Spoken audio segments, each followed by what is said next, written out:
Welcome to Bind EduTech, and this is a continued class of the chapter Going Places, written by A.R. Barton. हम लोग text book में जो climax है उस climax को पढ़ रहे थे प्रीवियस क्लास में। उस क्लाइमेक्स में हम लोग को बताया गया कि सोफ़ी जो है वो सचमुच में मिलने जाती है और जो जगह चुनती है उस जगह को डिस्क्राइब किया गया अलोंग अ कैनाल, मतलब एक कैनाल के दूसरे तरफ शहर के और उस तरफ के बीच में कैनाल था, उसके दूसरे तरफ जाती है जहाँ पे फॉरेस्ट हैं, पार्क है, फील्ड्स हैं। तो ऐसी जगह चुनती है वो जाती है वहाँ। लाइट बहुत कम आ रहा है, लाइट वहाँ सिर्फ उतना ही आ रहा है जितना बोट्स और शिप्स बंधे हुए हैं वहाँ के यार्ड के पास, उन्हीं का लाइट सिर्फ आ रहा है रास्ते में। लो लाइट है और वो जगह सोफ़ी के लिए अनजान जगह नहीं है। बताया गया कि बचपन में सोफ़ी उस जगह पे खेलने आया करती थी। तो ये इतना हम लोग प्रीवियस वीडियो में देखे थे, उस जगह को डिस्क्राइब किया था कि वो खेलने आती थी वहाँ पर।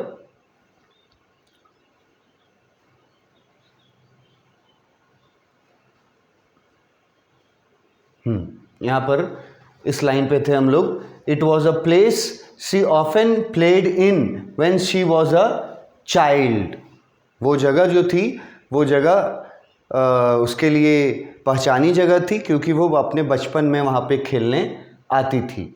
और उस जगह पे वो जगह बहुत दूर था शहर के शोर शराबे और शहर के लाइटिंग्स से, बहुत दूर था वो जगह जहाँ पे सोफ़ी गई थी। लिखा हुआ है there was a wooden bench beneath a solitary elm. There is a wooden bench, मतलब लकड़ी का बेंच एक बना हुआ था एक पेड़ के नीचे, और उस पेड़ का नाम है एल्म। यहाँ देखो, ये हमारे यहाँ पता नहीं इसको क्या बोलते हैं, यहाँ एल्म जो वर्ड यूज है ये ट्री है, ठीक है। A single Elm tree, solitary word. Solitary word का मतलब हो गया एक, सिंगल, और एल्म जो है ये एक ट्री है।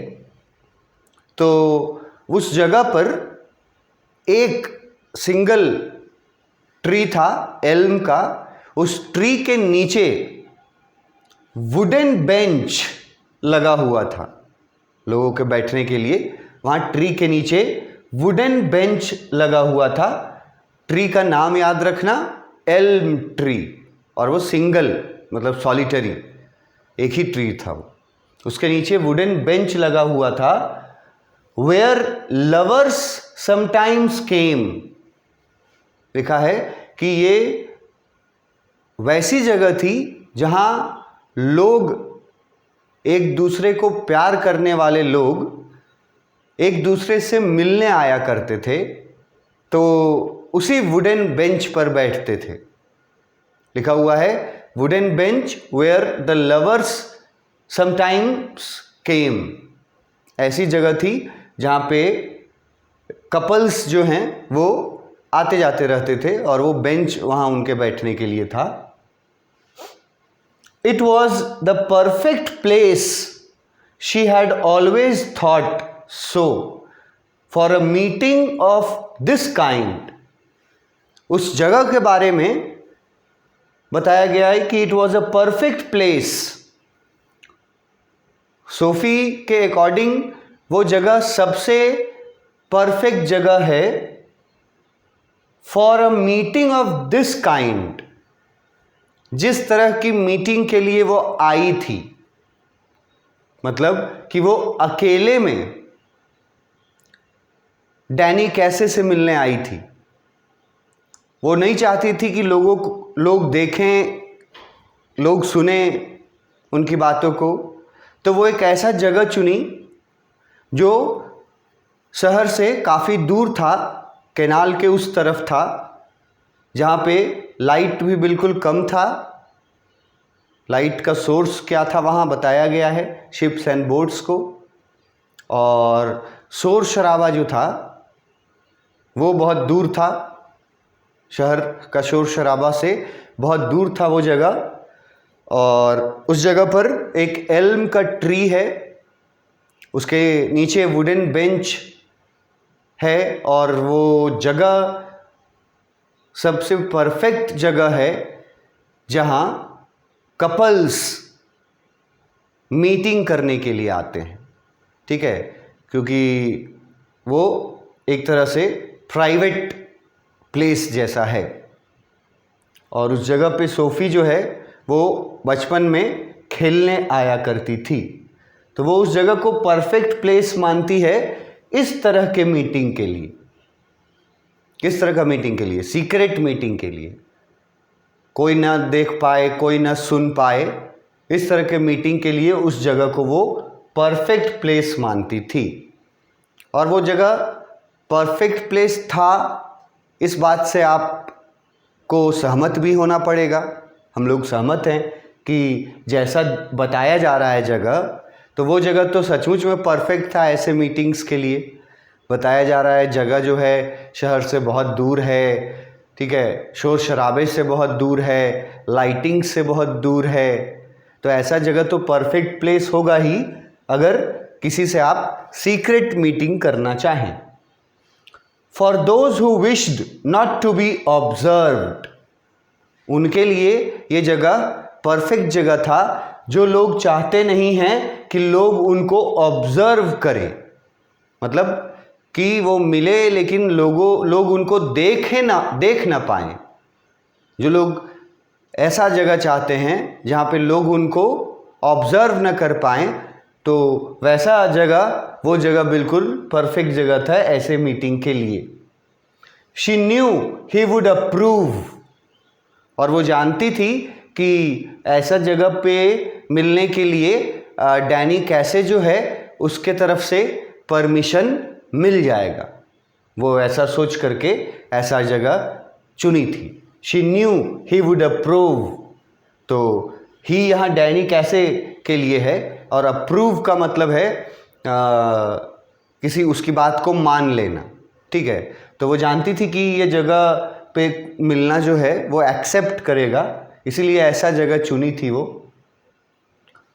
For some while waiting she imagined his coming, Sophie जो है उस एल्म ट्री के नीचे जो वुडन बेंच है उस पे बैठ जाती है।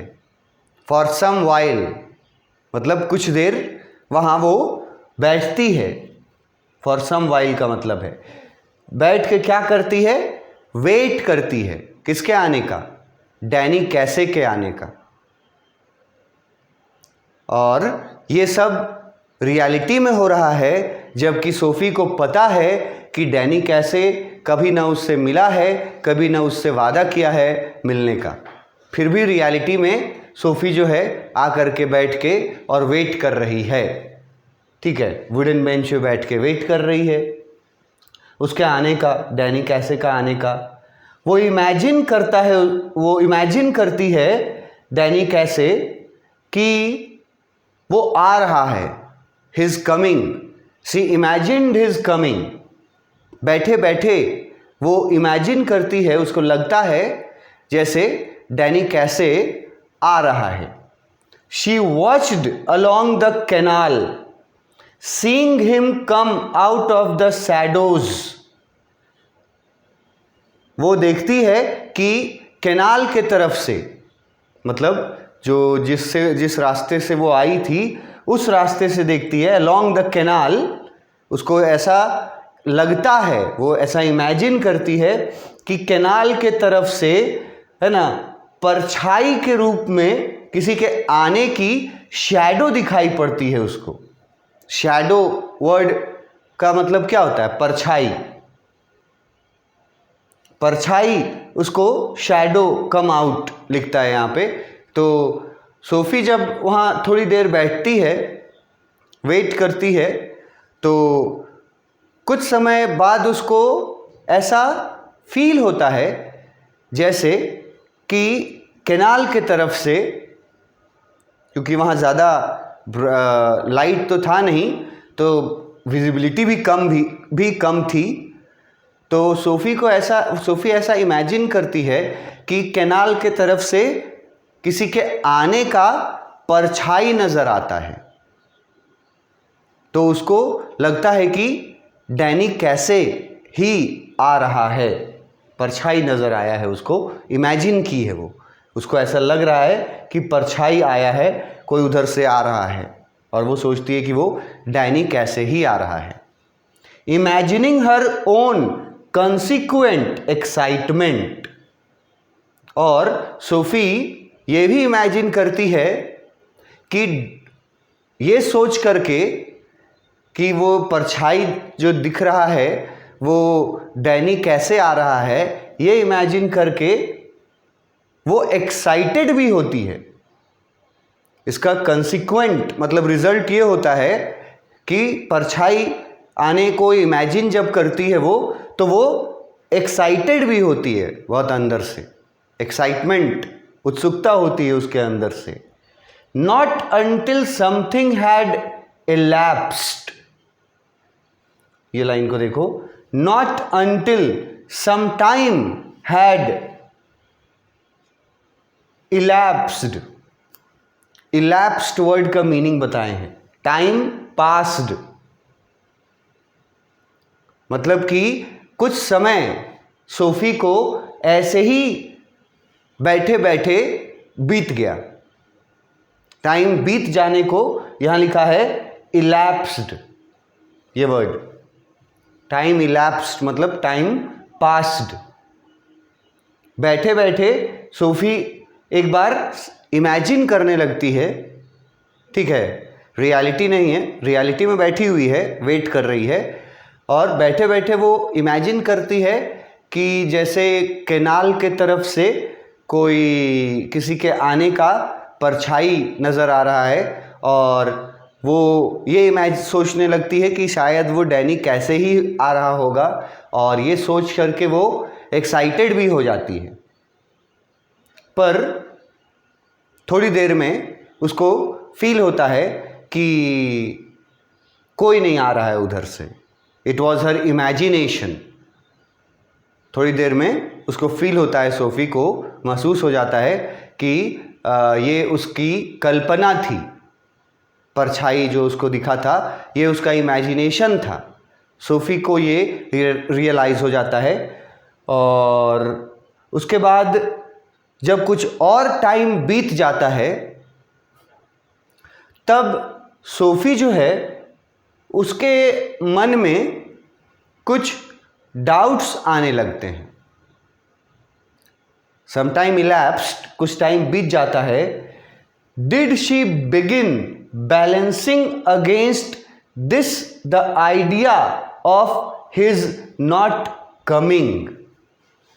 ये जब कुछ समय बीत गया उस जगह पर सोफ़ी को बैठे बैठे, तो सोफ़ी जो है वो बैलेंस करने लगती है अपने मन में अपने आइडियाज़ को, और बैलेंस ये करती है if he is not coming,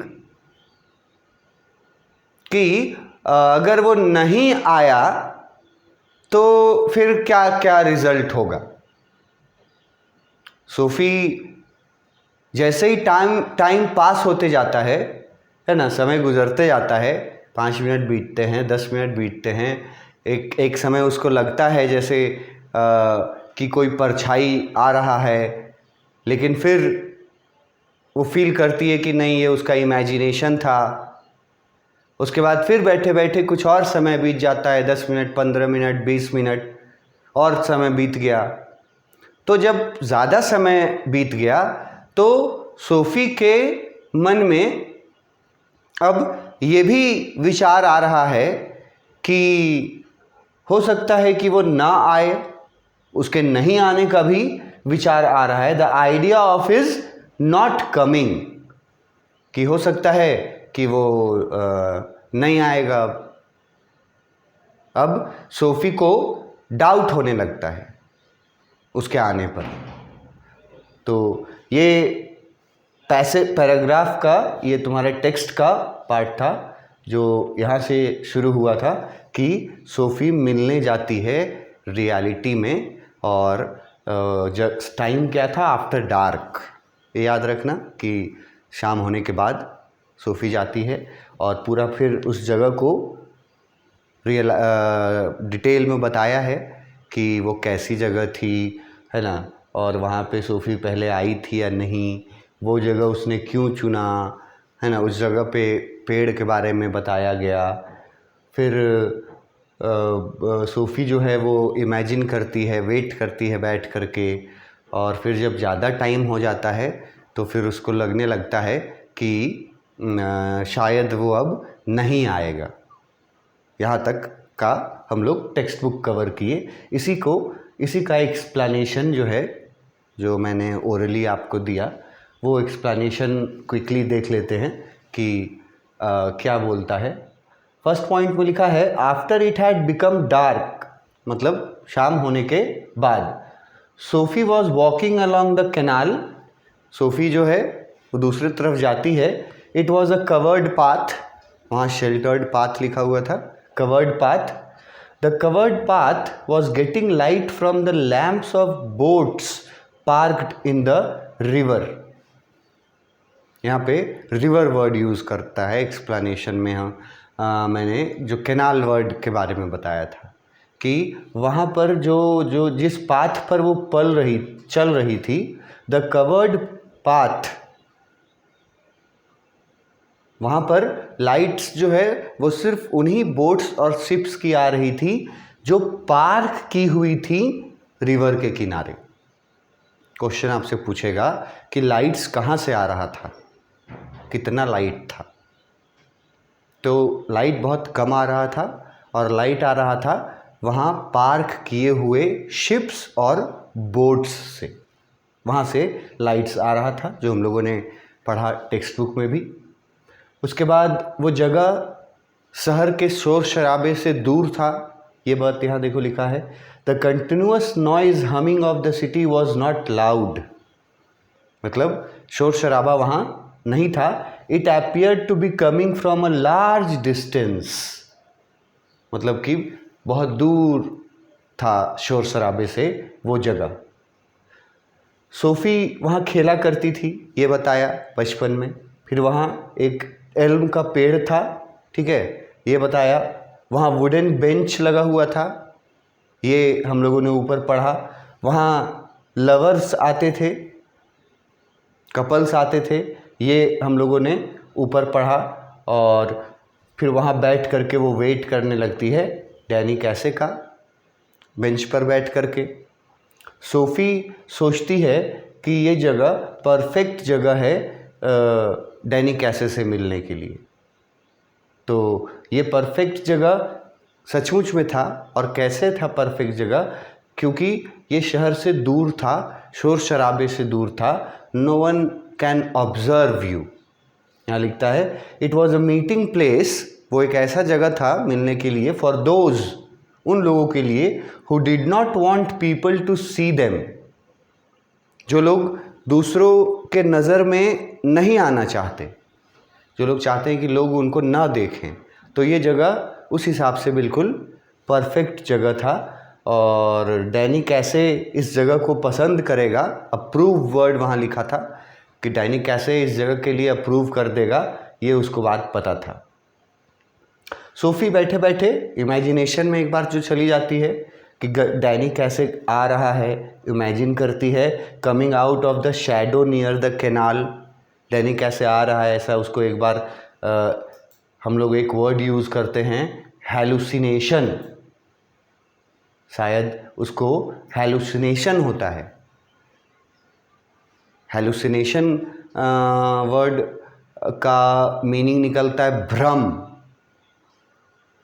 ठीक है। तो यहाँ सोफ़ी जो है वो इमेजिनेशन जो वर्ड यूज़ किए हैं, वाइल सोफ़ी इमेजिन्ड, यहाँ उसका बेहतर कैटेगरी का वर्ड रहेगा हैलुसिनेशन हो रहा है, कर रही है सोफ़ी। और हैलुसिनेशन का मतलब होता है उसको भ्रम हो जाता है, उसको भ्रम होता है कि कैनाल के तरफ से किसी की परछाई आ रही है और ये उसका भ्रम है, और वो भ्रम में भी वो बिल्कुल एक्साइटेड हो जाती है। लिखा हुआ है she was so happy to see him, कि उसके आने का जो भ्रम होता है उसको, उस भ्रम में वो कितना एक्साइटेड हो जाती है। When Danny did not come even after considerable time मतलब कि काफ़ी टाइम, उम्मीद जितना टाइम का था उतना टाइम बीत गया। यहाँ लिखा हुआ है कंसिडरेबल टाइम। जब डैनी कैसे डिड नॉट केम, नहीं आया वो, ठीक है। आफ्टर कंसिडरेबल टाइम मतलब जितना एक्सपेक्ट किया था, या मतलब कि काफ़ी समय बीत गया, और डैनी कैसे जब वहाँ नहीं आया तब क्या हुआ, she started thinking that he may not come. तो सोफ़ी के मन में ये आइडियाज़ आने लगते हैं कि वो नहीं भी आ सकता है। काफ़ी देर वेट करने के बाद सोफ़ी को ये आइडिया मन में आने लगता है, ये सोचती है कि वो नहीं भी आ सकता है। ही मे नॉट कम, ये यहाँ तक अभी हम लोग टेक्स्ट बुक में पढ़े कि उसको परछाई दिखता है, लेकिन फिर देखती है कि नहीं, कोई उसका भ्रम था, हैलुसिनेशन था। और जब ज़्यादा समय और बीत जाता है तो उसको एक बार उसके मन में ये भी थॉट्स आने लगते हैं कि शायद डैनी कैसे नहीं आएगा। उसके आगे फिर वापस एक बार आते हैं टेक्स्ट बुक में। हेयर आई सिट, बैठी हुई है, here I sit, she said to herself. अब यहाँ से क्या होगा ना, यहाँ से बेंच पे बैठे बैठे सोफ़ी जो है वो खुद से बात करेगी। यहाँ देखो लिखा हुआ है ना, she said to herself. अब ये आगे बहुत लंबा चलेगा। सोफ़ी वहाँ बैठे बैठे है ना, वेट करती है, तो वो अपने आप से बात करने लगती है। She talks to herself, ठीक है। और आगे भी आएगा ये, बहुत सारी बातें खुद से करती है वो। हेयर आई सिट, वो बैठी हुई है, she said to herself, उसने खुद से कहा। विशिंग डैनी वुड कम, और उसकी तो इच्छा वो ये लेकर के बैठी हुई कि डैनी आएगा। Wishing he would come and sensing the time passing, वो वहाँ बैठी हुई है, ठीक है। सोफ़ी खुद से बोल रही है कि मैं यहाँ बैठ करके ये विश कर रही हूँ कि डैनी आएगा। विशिंग ही वुड कम, वो आएगा, ये इच्छा है, ये वेट कर रही हूँ। And sensing the time passing, और साथ में ये भी देख रही हूँ कि टाइम भी पास होते जा रहा है, मतलब टाइम भी काफ़ी ज़्यादा बीतते जा रहा है। अगर आने का होता तो अब तक आ चुका होता। जो कंसिडरेबल अमाउंट ऑफ टाइम वहाँ ऊपर पढ़े थे हम लोग एक्सप्लेनेशन में, कंसिडरेबल अमाउंट ऑफ टाइम बीत गया, तो टाइम भी पास होते जा रहा था, ये वो खुद से कह रही है। I feel the pangs of doubt steering inside me, ये बहुत इंपॉर्टेंट टर्म है। पैंग्स ऑफ डाउट और स्टेयरिंग दो अलग अलग है एक्चुअली में। पैंग्स ऑफ डाउट अलग है और स्टीयरिंग वर्ड का अलग मतलब निकलता है, इसको अलग कर देते हैं अगर, स्टीयरिंग अलग है, पैंग्स ऑफ डाउट अलग है। डाउट मतलब क्या होता है? संदेह। डाउट मतलब होता है शंका, संदेह और शंका, डाउट हम लोग बोलते हैं। तो पैंग्स ऑफ डाउट का मतलब हुआ कि संदेह आने लगा सोफी के मन में कि अब डैनी कैसे आएगा या नहीं आएगा, इस बात का शंका होने लगा उसको। तो ये इसको पैंग्स ऑफ डाउट वर्ड। और स्टीयरिंग जो वर्ड है ना, ये वर्ड का मतलब है coming, coming inside me. I feel the pangs of doubt coming inside me. बैठे बैठे अब सोफी को के मन में पैंग्स ऑफ डाउट्स आ रहे हैं, थॉट्स ऑफ डाउट्स आ रहे हैं, कमिंग। वहाँ पे जैसे जैसे टाइम पास होते जा रहा है वैसे वैसे उसके मन का डाउट जो है वो बढ़ता जा रहा है। इसके आगे हम लोग नेक्स्ट क्लास में देखेंगे। Thank you.